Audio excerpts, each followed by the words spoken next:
श्रीमद् भागवत महापुराण की जय। देखो, आपको कल एक श्लोक सुनाया था, श्रवणम सर्वधर्मेभ्यो वरम मन्ये तपोधनाः। हे तपोधनाः, श्रवणम सर्वधर्मेभ्यो वरम मन्ये।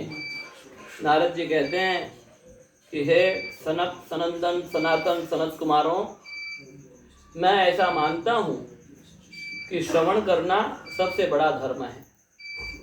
और श्रवणम कीर्तनम विष्णु स्मरणम पाद सेवनम, नवदा भक्ति में भी सबसे प्रथम श्रवण भक्ति आई है। भगवान का श्रवण करना, भगवान की कथाओं को श्रवण करना, भगवान के गुणों का श्रवण करना, भगवान की लीलाओं का श्रवण करना। नारद जी ने ऐसा क्यों कहा? तो उसी श्लोक के उत्तरार्ध में भगवान नारद जी कहते हैं, नारद जी भी भगवान हैं, 24 अवतारों में से नारद जी भी एक अवतार है। तो वो नारद जी कह रहे हैं, वैकुंठस्थो यतः कृष्णः श्रवणात् यस्य लभ्यते। क्यों श्रवण करना सबसे बड़ा धर्म है? क्योंकि वैकुंठ में रहने वाले भगवान कृष्ण जो हैं वो श्रवण करने मात्र से मिल जाते हैं। किसके श्रवण करने से? भागवत के श्रवण करने से। क्योंकि सनक सनंदन सनातन और सनत कुमारों ने क्या सुनाया था? भागवत सुनाया था। किस लिए सुनाया था? भक्ति ज्ञान और वैराग्य के कष्ट की निवृत्ति के लिए सुनाया था। उसी बात को और स्पष्ट करने के लिए 2 श्लोकों की व्याख्या मैं आपको बताने जा रहा हूँ। भागवत के दूसरे स्कंद के अंदर 8वें अध्याय के अंदर 6ठा और 7वां श्लोक हम आपको बता रहे हैं।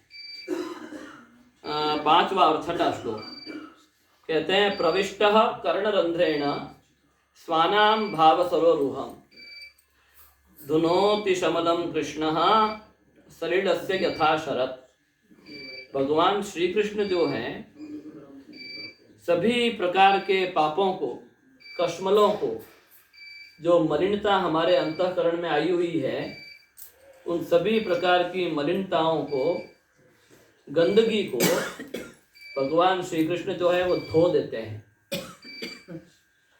भगवान श्री कृष्ण क्या करते हैं? अंतःकरण में आई हुई सभी प्रकार की गंदगी को धो देते हैं। कैसे साफ कर देते हैं अंतःकरण को?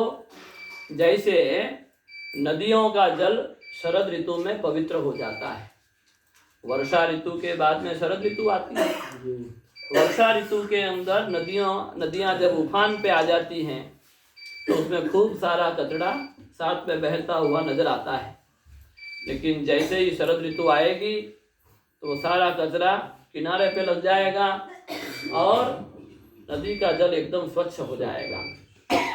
तो भगवान श्री कृष्ण कह रहे हैं, ये क्या कह रहे हैं भाई कि प्रविष्टः कर्णरंध्रेण, ये राजा कह रहे हैं। कौन राजा कह रहे हैं? परीक्षित कह रहे हैं। क्या कह रहे हैं कि भगवान श्री कृष्ण जो हैं कान के मार्ग से अंदर प्रवेश करते हैं। किसके? अपने लोगों के अंदर, अंतःकरण के अंदर भगवान श्री कृष्ण प्रवेश करते हैं। स्वानाम, स्व शब्द आया है यहाँ पर। स्व शब्द जो है बड़ा महत्वपूर्ण शब्द है। लघु सिद्धांत कौमुदी के अंदर एक सूत्र आता है, स्वमज्ञाति धनाख्यायाम। स्व शब्द के 4 अर्थ वहां पर आते हैं, आत्मा, आत्मीय, जाति और धन। ये 4 अर्थ लघु सिद्धांत कौमुदी पढ़ने वाले को मालूम है। स्व शब्द के 4 अर्थ हैं। आत्मा मतलब स्वयं, स्व शब्द का अर्थ है स्वयं। और आत्मीय मतलब अपना, स्वयं और अपने, ये सब स्व हैं। और जाति और धन। जाति मतलब जिस जाति में हम लोग हैं, जैसे मनुष्य जाति में हम लोग हैं, मनुष्यों में भी हमारी ब्राह्मण जाति है, तो ये जाति है। और धन तो होता ही है। धन भी कहते हैं ना, इसका सर्वस्व चला गया। सर्वस्व चला गया मतलब सारा धन चला गया। तो स्व शब्द के 4 अर्थ मैंने आपको बता दिए।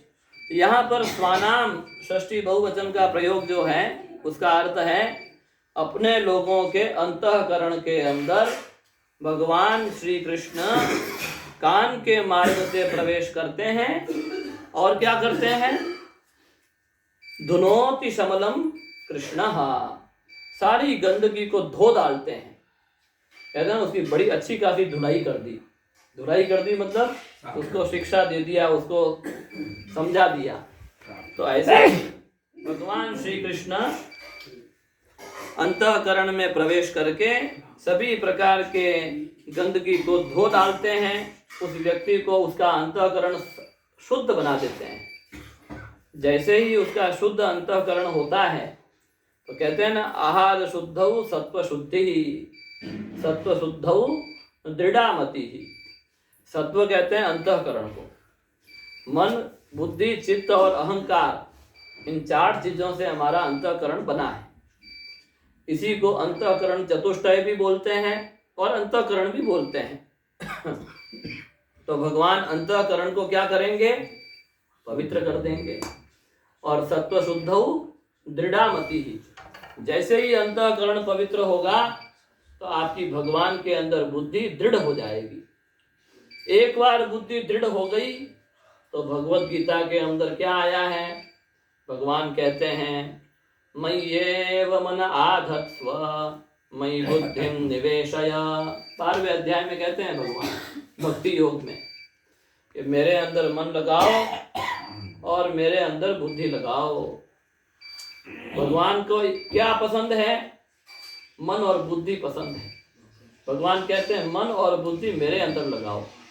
तो जैसे ही अंतःकरण पवित्र होगा तो हमारी बुद्धि दृढ़ हो जाएगी, भगवान के चरणों में लग जाएगी।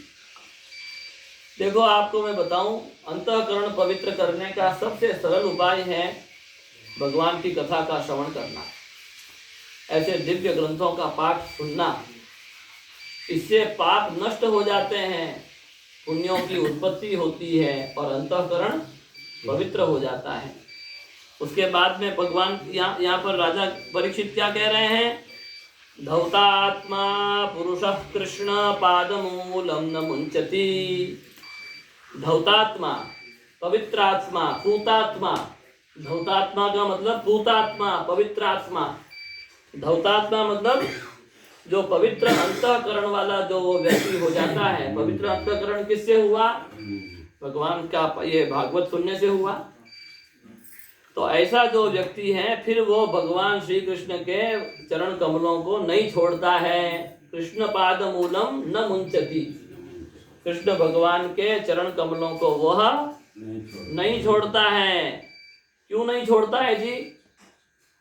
उसको क्या स्वाद आ गया वहां पर कि वो भगवान के चरणों को नहीं छोड़ता है? तो बता रहे हैं, मुक्त सर्व परिक्लेशः। इसलिए नहीं छोड़ता है क्योंकि वह सभी प्रकार के क्लेशों से मुक्त हो जाता है।